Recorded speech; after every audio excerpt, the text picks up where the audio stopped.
मेरे चैनल को लाइक करें और सब्सक्राइब। आज से हजारों साल कबल की बात है कि मुल्क बाबुल में एक बादशाह की हुकूमत थी जिसका नाम नमरूद था।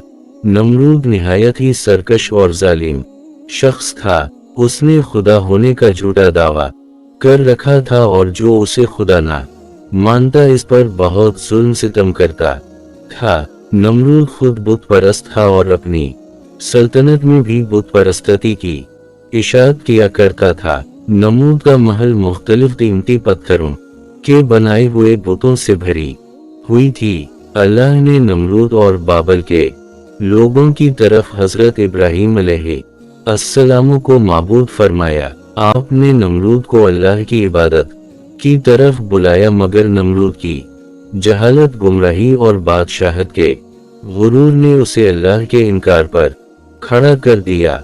जब हजरत इब्राहीम अलैहिस्सलाम ने कहा मेरा अल्लाह तो वो है जो जिंदा करता है और मारता है, तो नमरूद ने जवाब दिया कि मैं भी जिंदा करता हूँ और मारता हूँ। इब्राहीम अलैहिस्सलाम ने कहा मेरा रब मशरिक से सूरज को निकालता है, अगर तो खुदा है तो मगरिब से सूरज निकाल कर दिखा। ये सुनकर नमरूद लाजवाब हो गया। नमरूद ने गुस्से में ये हुक्म दिया कि इब्राहीम को बतौर सजा आग में डाल दिया जाए। लिहाजा बाबुल के लोगों ने एक खास मकाम पर लकड़ियां जमा करना शुरू कर दिया। जब लकड़ियां जमा हो गई तो नमरूद के हुक्म से इसके कारकुनों ने उन लकड़ियों में आग लगा दी, जिसकी हरारत इतनी ज्यादा थी कि कोई उसके करीब भी ना जा पाता था। जब हजरत इब्राहीम अलैहिस्सलाम को इस जलती हुई आग में फेंका गया तो अल्लाह के हुक्म से वो आग ठंडा हो गया। जब नमरूद को यकीन हुआ कि आग इब्राहीम अलैहिस्सलाम का कुछ भी नहीं बिगाड़ सकती, तो उसने आग को आजाद कर दिया। मगर नमरूद और अहल बाबुल ने इस मुजज़े के बाद भी अल्लाह और उसके सच्चे पैगंबर पर ईमान न लाया। इसके बरखिलाफ नमरूद ने बाबुल में एक अजीम बनवाने का हुक्म दिया, जिसके जरिए वो इब्राहीम के खुदा से मुकाबला कर सके। इसने मजदूरों को ये हुक्म दिया कि इस मीनार को इतनी बुलंदी तक तामीर किया जाए कि बादलों तक पहुंच जाए, ताकि वो आसमान के खुदा से जंग करके उसकी सल्तनत को भी फतह कर ले।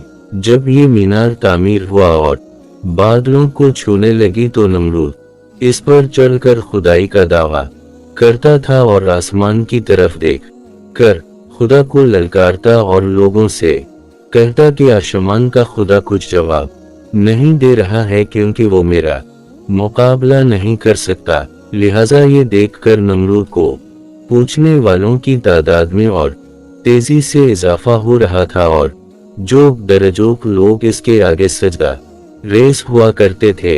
लेकिन नमरूद इस बात से बेखबर था कि बहुत जल्द वो अल्लाह के गज़ब का शिकार होने वाला है और एक सख्त अजाब इस पर जल्द मुसल्लित होने वाली है।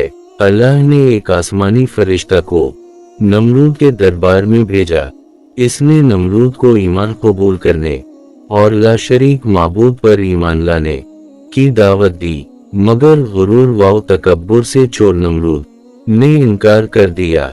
फरिश्ते ने नसीहत करते हुए कहा खुदा के कुदरत और ताकत तुम और तुम्हारी फौज से कई ज्यादा है।